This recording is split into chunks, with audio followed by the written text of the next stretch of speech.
அனைவருக்கும் வணக்கம். டெல்லியில ஏஐ மீட்டிங் நடந்து அந்த மீட்டிங்ல என்ன பண்ணுனாங்கன்னு எல்லாருக்கும் தெரியும். அவங்க அரை நிர்வாணமா பனியனை கட்டிட்டு எல்லாரும் பார்த்தோம். எங்க பார்ட்டி ஆபீஸ்க்கு வந்து நாங்கெல்லாம் யாரும் இல்லாத நேரம் பக்கெட்ல வந்து கல்லு, ஆயுதம் இதெல்லாம் எடுத்துட்டு வந்து ஃபர்ஸ்ட் ரோல வந்து லேடிஸ் நிப்பாட்டிட்டாங்க. செகண்ட் ரோல ஜென்ஸ் தலைவர்கள் எல்லாம் நின்னுட்டாங்க. மூணாவது ரோல வந்து எங்க பிஎம் ஓட உருவ பொம்மையை எரிக்கிறாங்க. ஒரு முக்கியத்துவமான பாரத பிரதமரை இவங்க இந்த மாதிரி உருவ பொம்மையை யாரு எரிச்சாங்கன்னு கூட எங்களுக்கு தெரியாது. கல்ல விட்டு அடிச்சதுல பிஜேபி பார்ட்டில நிறைய பேருக்கு கல்லடி, கண்ணுல, கையில, ஏன் ஒரு நாள் எஸ்பிக்கே கையில ரத்தம் கட்டி போயிருக்கு. ஆயுதத்தோட வந்து நிக்கிறீங்க.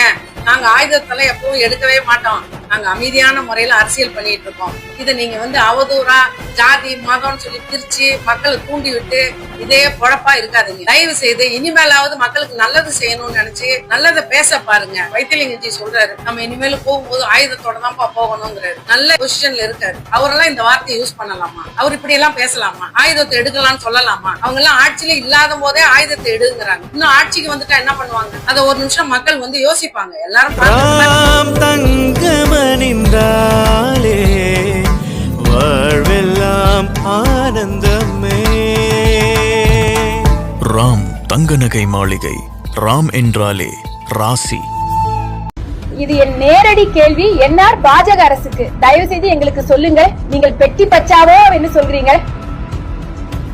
இதுதானா உங்கள் பெட்டி பச்சாவோ?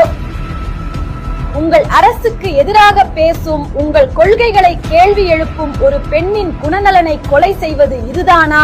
இதுதான் நீங்கள் செய்யும் செயல்? நான் நினைக்கிறேன் இது ஒரு முறையாக இருக்கிறது.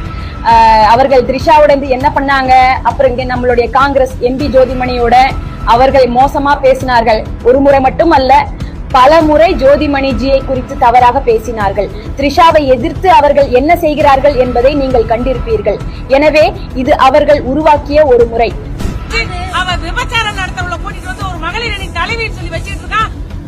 ஒரு ஜாதி ரீதியான, மத ரீதியான, தமிழ் கல்ச்சருக்கும் புறம்பான ஒரு செயலை, தீட்டு கழிக்கும் ஒரு செயலை, பெண்களை எந்தெந்த மாதிரி வார்த்தைகளை பயன்படுத்தி பேசக்கூடாதோ, பெண்களுக்குரிய உரிமைகளை அரசியல்வாதிகள் எந்த அளவுக்கு பொதுமக்கள்கிட்ட பேசணுமோ, உரிமைகளை வெளியே கொண்டு வருமோ, அதெல்லாம் நீங்க செய்யாம ஒரு தனிநபராக என்னை நீங்க தாக்குதல் செஞ்சிருக்கீங்க.